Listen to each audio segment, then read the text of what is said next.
Hello, my friend. Doc Martin here. So my goals this year are pretty simple. I'm going to lose 10 pounds, eat healthier, and try and get at least 7 to 8 hours sleep a night. Wait a minute. That was my goal last year, too. And I posted it all on Facebook. I let all my friends know what my goals were for the coming year. Well, what happened? Well, for the first few weeks, it worked fine. I posted online how I was doing. I let everybody know. And I lost 2 pounds so far. Going great. And I stopped going to McDonald's. And I was going to bed earlier, too. Wow. 2 weeks later, I posted again. Well, things are going great. Moving along. Boom, boom, boom, boom. I thought it was really going to work this time. And then silence. 1 month later, I posted. I was still trying, but I kind of plateaued. Nothing much was happening. So what actually happened was I gained 5 pounds. I still eat too much junk food, and I drink too much beer. And most nights I'm lucky if I get 4 hours of decent sleep. Does this sound familiar to you? We start out the new year like gangbusters. But after 1, maybe 2 months, things fall apart. Our resolutions to be healthier, to save money, to lose weight, to improve fitness, all of those things scattered by the wayside. And the chances of succeeding at these resolutions are not very good. There's an old saying that the road to hell is paved with good intentions. And it's a myth that we can change our behavior with intentions alone. It's a myth that we can change our unhealthy behavior with knowledge, with motivation, or with willpower. This strong knowledge, motivation, willpower theory drastically underestimates the likelihood of backsliding. The key to success is to develop healthy habits. Habits are the key. But before I go into a definition of habit, I want to discuss these 3 myths, starting first with knowledge. So, let me ask you a question. How many servings of fruit and vegetables should you eat each day? You probably know the answer. 5. That number's been drummed in our heads by the 5-a-day public health program. 5 a day is part of the national health campaign to encourage all of us to consume at least 5 portions of fruits and vegetables a day. In 1988, when the program was initiated, 11% of Americans ate 5 servings of fruit and vegetables daily. 10 years later, guess what the percentage was? Was it 50%? No. Was it more than that? No. Okay, then was it 25%? No. It was still 11%. The change in awareness was real. The change in behavior was not. 15 years later, the situation was still pretty much the same. It hadn't changed much. In 2013, 13% of Americans ate the recommended 2 servings of fruit daily, and 9% of Americans ate the recommended 3 servings of vegetables. The moral of the story is that knowledge is great, but does it change behavior? So what does? Well, how about motivation? The truth of the matter is that motivation is overrated. It's not that motivation is a bad thing. We need to be motivated to start a new behavior.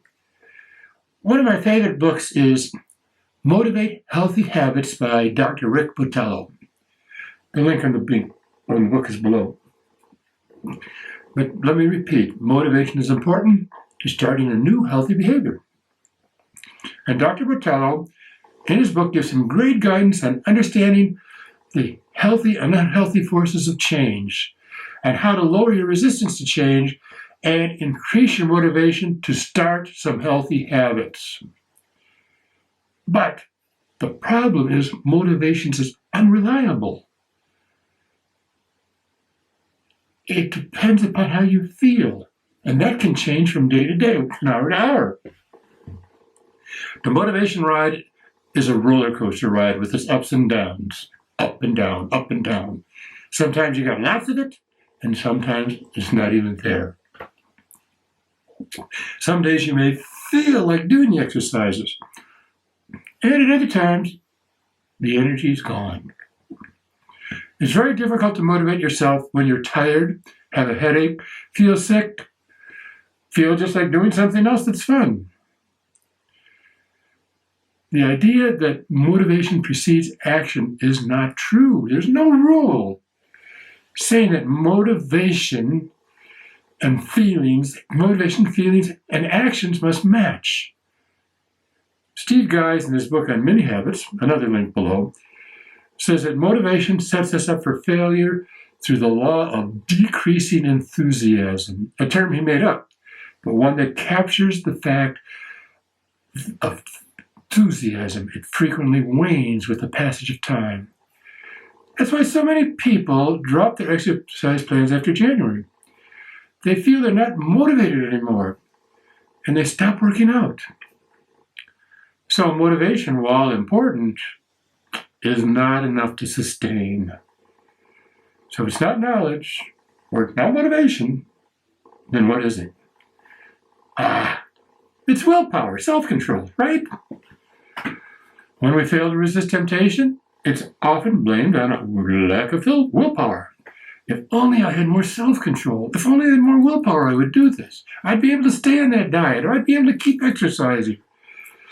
It used to be thought that willpower was a skill. It can be taught. And children who developed their willpower were more self-disciplined and did better in school and later did better in life.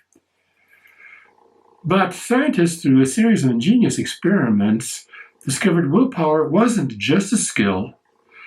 It was more like a muscle, like the muscles in your arms. It gets tired.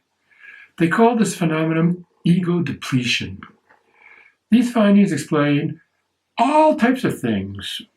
Why some people succumb to extramarital affairs, which often start in the evening, later in the day, or judges deliver harsher sentences in the afternoons, not in the mornings, or doctors make stupid mistakes after finishing long, complicated tasks that require intense focus. People who make difficult decisions early in the day are more likely to give in to temptation later in the day. And even more important, research findings was that people who scored highest in self-control seldom reported resistant desires. How were they successful in showing the self-restraint then? Surprisingly, one of the least successful strategies was distraction. That's the advice. Just distract yourself. Didn't get very good results. The most successful strategy was to remove yourself from the situation or remove the opportunity to do the tempting thing. The good results we ascribe to self-control can more accurately be described as situational control, also known as stimulus control. And this situational control is one component of what we call good habits. In the next episode, I will be talking about habits, what the three components of habit formation consists of. So stay tuned. There's a lot more to come. So please hit the like and subscribe button below.